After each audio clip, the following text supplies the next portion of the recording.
हमारी बॉडी में जब भी हम जिम की या बॉडी बनाने की बात करते हैं तो हम बात करते हैं मसल्स की। हमारी जो मसल्स होते हैं, मसल्स बने होते हैं प्रोटीन के। इजी वे में बता रहा हूं, मसल्स प्रोटीन से बनते हैं और जो प्रोटीन होते हैं वो बनते हैं छोटे छोटे छोटे छोटे केमिकल्स से, जिनको बोलते हैं अमाइनो एसिड्स। तो अब अमाइनो एसिड्स किससे बनते हैं? अमाइनो एसिड्स बनते हैं नाइट्रोजन से। तो अब इसको समझो, एनआर। एनआर का मतलब होता है nitrogen retained in body. Retain का मतलब है हमारी बॉडी में जो एब्जॉर्ब हो गया, उसके बाद हमारी बॉडी के अंदर अटक के रह गया। ठीक है। और एन ए क्या होता है? एन ए होता है nitrogen absorbed in body into 100। Into 100 है यहां पे, मैं चलो इसको रेड से लिख देता हूं सो दैट दिखता रहे। ये होता है बायोलॉजिकल वैल्यू का फॉर्मूला। बायोलॉजिकल वैल्यू हमको यह बताती है कि जो प्रोटीन हम खा रहे हैं, उस प्रोटीन का जो पार्ट एब्जॉर्ब हुआ, उस पार्ट का कितना पार्ट हमारी मसल्स में अवेलेबल होगा। That is biological value. सबसे हाई बायोलॉजिकल वैल्यू है वे प्रोटीन की। अंडे से भी हाई है वे प्रोटीन। तो मतलब वे प्रोटीन वो प्रोटीन का फॉर्म है जिसको जब आप खाएंगे तो प्रोटीन टूटेगा अमाइनो एसिड्स में। अमाइनो एसिड्स अल्टीमेटली क्या है? नाइट्रोजन के मॉलिक्यूल्स हैं। तो वो जो अमाइनो एसिड हैं वो मैक्सिमम आपकी मसल्स में रिटेन कराता है वे प्रोटीन।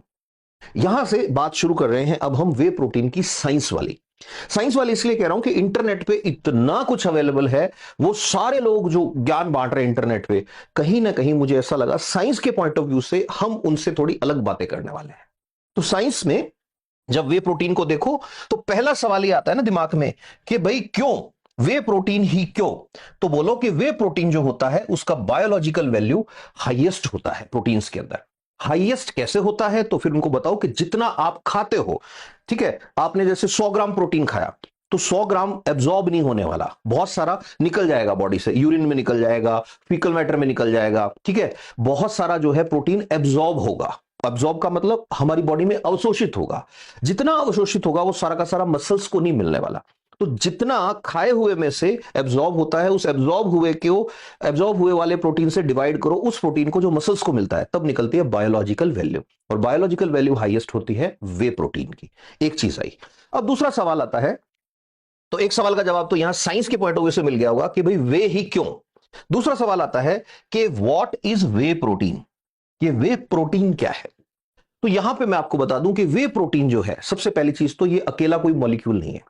ये क्या है? ये ग्लोबुलर प्रोटीन्स होते हैं। प्रोटीन दो टाइप के होते हैं, एक होते हैं ग्लोबुलर और एक होते हैं फाइब्रस प्रोटीन।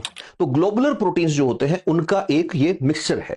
अब ये एक्चुअल में एक काइंड ऑफ हेट्रोजेनस मिक्सचर है। साइंस के पॉइंट ऑफ व्यू से देखें तो हेट्रोजेनस का मतलब अलग अलग तरह के इसके अंदर अलग अलग फॉर्म के अंदर है। और ये कहां मिलता है? ये नेचुरली हमको मिलेगा दूध के अंदर। अब वे प्रोटीन जो है ये क्या चीज है? तो मैं ये कहना चाहूंगा कि वे प्रोटीन जो है ये एक हेट्रोजेनस मिक्सचर है। और इंपॉर्टेंट चीज कितनी होती है इसमें? 3 कंपोनेंट्स इसके अंदर होते हैं। अभी उनकी भी बात करेंगे हम। वे प्रोटीन जो है वो कहां से मिलता है? तो वे प्रोटीन का सोर्स जो होता है वो है साहब मिल्क। और मिल्क में भी ऐसा माना जाता है कि जो गाय का दूध होता है उसके अंदर आपको बेस्ट वे प्रोटीन जो है उसका सोर्स गाय का दूध माना गया है। अब आती है बात कि वे प्रोटीन बनाते कैसे हैं। तो वे प्रोटीन बनाने के लिए क्या करते हैं? दूध लेते हैं गाय का, गाय के दूध को फाड़ लेते हैं। सबको पता है कैसे फाड़ते हैं। अब गाय के दूध को जब फाड़ते हैं तो कोई भी घर पे जब कभी पनीर बनाया होगा तो देखा होगा कि दूध फट गया। तो फटने के बाद क्या होता है? दूध में एक प्रोटीन होती है कैसीन। ध्यान सुनना। अब जो कैसीन प्रोटीन होती है, दूध की टोटल प्रोटीन जो होती है ना, इसको ऐसे समझो, टोटल मिल्क प्रोटीन्स जो होते हैं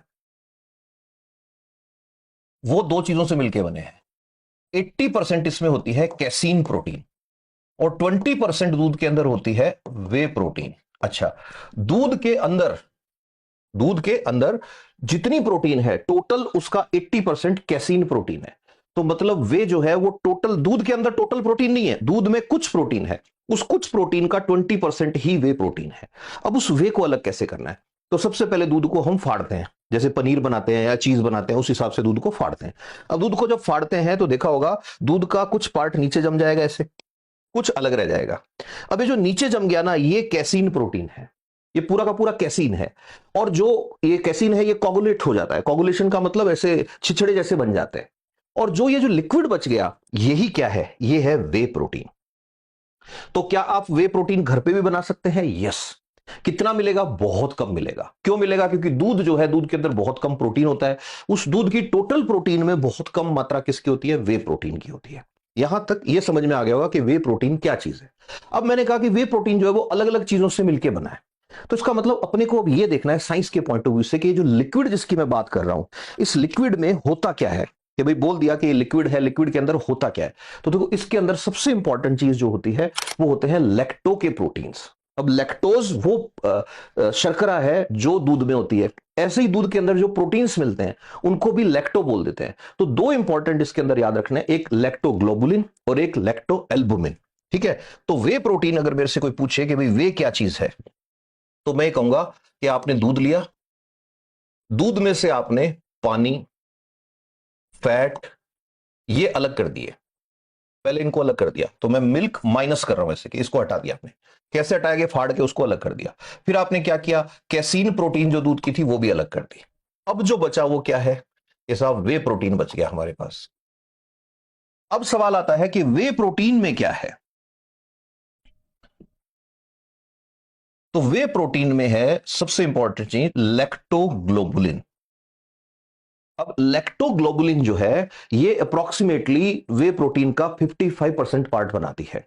लैक्टोग्लोबुलिन जो है ना, इसको ऐसे समझो हमारी आंखों के लिए एक विटामिन बहुत जरूरी होता है, रेटिनोल जो होता है विटामिन ए, उसी फैमिली का मेंबर है ये। इसमें रिंग होती है, उससे इसकी आइडेंटिफिकेशन होती है। तो जो लैक्टोग्लोबुलिन है उसके कारण कुछ लोगों को एलर्जी भी रहती है। तो आगे जब मैं बताऊंगा ना कि एलर्जी हो जाती है वे प्रोटीन से, तो वो यही लोग होते हैं। इसको और अच्छे से मैं कहूं तो मैं कहूंगा कि बीटा, ये अल्फा बीटा, ये साइंस वाले बच्चे केमिस्ट्री पढ़िए उनको पता होगा कि बॉन्ड जो होते हैं उनके बेसिस पे कि कहां पे फंक्शनल ग्रुप लगा हुआ है उसके बेसिस पे हम ये नाम रख देते हैं इनका। तो बीटा लैक्टोग्लोबुलिन होता है। दूसरा लैक्टा एल्बुमिन होता है। ये जो है इसको बोल देते हैं अल्फा लेक्टा एल्बुमिन।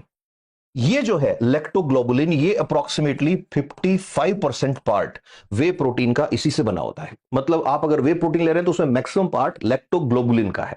कुछ पार्ट जो है 20 25 30% जो है वो बनता है लैक्टो एल्बुमिन से। अब ये तो 85% ही हुआ। फिर बचा क्या? अब तीसरे नंबर पे इसमें इंपॉर्टेंट कंपोनेंट होते हैं इम्यूनोग्लोबुलिन। इम्यूनोग्लोबुलिन जो होते हैं इनको शॉर्ट में साइंस में कह देते हैं आईजी। इम्यूनोग्लोबुलिन जो है आईजीजी होता है। ये 5 टाइप के होते हैं वैसे तो, लेकिन इसमें 2 ही तरह के मिलते हैं मेन, आईजीजी और आईजीए। वैसे ये IgG, IgA, IgM, IgE, IgD है ना, ई कई तरह के होते हैं। ठीक है, 5 तरह के होते हैं, उनमें से ये 2 टाइप के इसके अंदर मिलते हैं। इम्यूनोग्लोबुलिन तो यहां मैं लिख भी देता हूं, इम्यूनोग्लोबुलिन।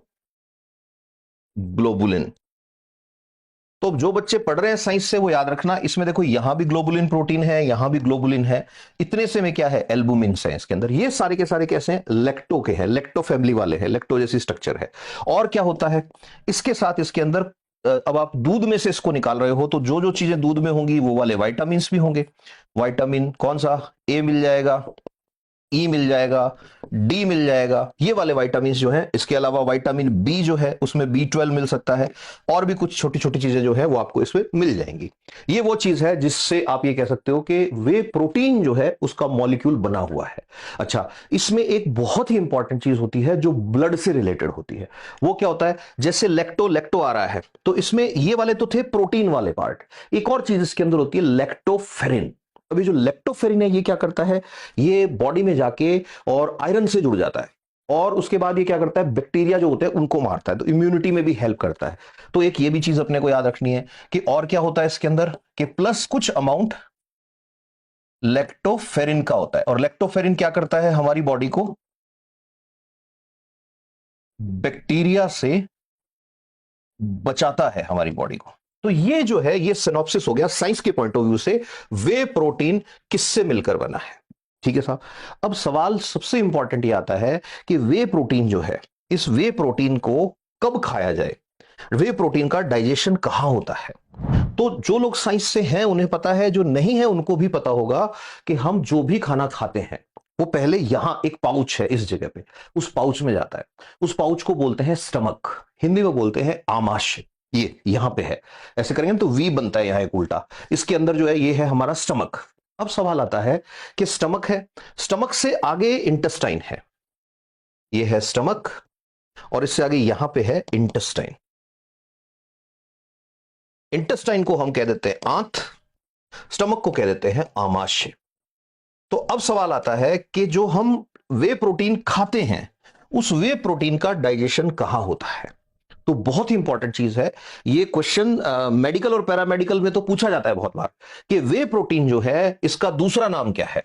तो याद रखना, वे प्रोटीन को एक और नाम देते हैं, मेडिकल साइंस में इसको कहते हैं फास्ट प्रोटीन। कि भाई ये नाम क्यों पड़ा फास्ट प्रोटीन, कि फास्ट प्रोटीन क्यों कहते हैं, ध्यान से सुनना। जब भी कभी, अब ये इसका भी आंसर है कि कई लोग पूछते हैं कि वर्कआउट करने के तुरंत बाद वे क्यों लेना चाहिए, है ना। कई लोग ऐसे होते हैं कि बाहर वर्कआउट से निकले नहीं और आते टाइम हाथ में वे प्रोटीन है, क्यों लेना चाहिए। वर्कआउट खत्म हुआ और वे प्रोटीन ले लो, ऐसा क्यों बोलते हैं एक्सपर्ट्स। इसका रीजन है ये कि जैसे ही आपने वर्कआउट किया आपकी बॉडी के अंदर सेल्स को प्रोटीन की जरूरत पड़ी, प्रोटीन की जरूरत पड़ी। अब आपने अगर वे प्रोटीन लिया है, कोई और प्रोसेस से अगर आप प्रोटीन लोगे, कोई भी और तरह का प्रोटीन लोगे, तो वो बॉडी में जाएगा, उसका एक प्रोसेस है, उससे वो पचेगा। वे प्रोटीन क्या होता है, हमारे पेट में जब जाएगा, अब अगर कैसीन प्रोटीन गया होता पेट में, तो पेट में क्या है, HCl है, यहां पे स्टमक में HCl। अब HCl के साथ रिएक्शन करके वो मिसेल्स बनाएगा। मिसेल्स क्या है, ऐसे समझो गुच्छे बन गए, ऐसे ऐसे ऐसे गुच्छे से बन गए, ठीक है। जैसे मैगी नहीं होते नूडल्स, ऐसे बन गए गुच्छे। और वो जो गुच्छे हैं ना, वो बहुत धीरे धीरे डाइजेस्ट होते हैं। लेकिन दूसरी टाइप क्या होता है कि दूसरी तरफ क्या होता है, वे प्रोटीन जो है ना, वे प्रोटीन जैसे ही बॉडी में जाएगा तो हमारा स्टमक जो है उसका HCl वे प्रोटीन पे कोई खास एक्शन नहीं कर पाता। तो HCl जो है पेट के एसिड, पेट का जो एसिड है हमारे यहां पे HCl, वो वे प्रोटीन को घोल ही नहीं पाता। तो वे प्रोटीन यहां से बच के सीधा पहुंच जाता है आंत में, इंटेस्टाइन में। इंटेस्टाइन में क्या होते हैं, प्रोटीएज एंजाइम्स होते हैं। प्रोटीन जैसे समझो कि वे प्रोटीन को तोड़ते हैं।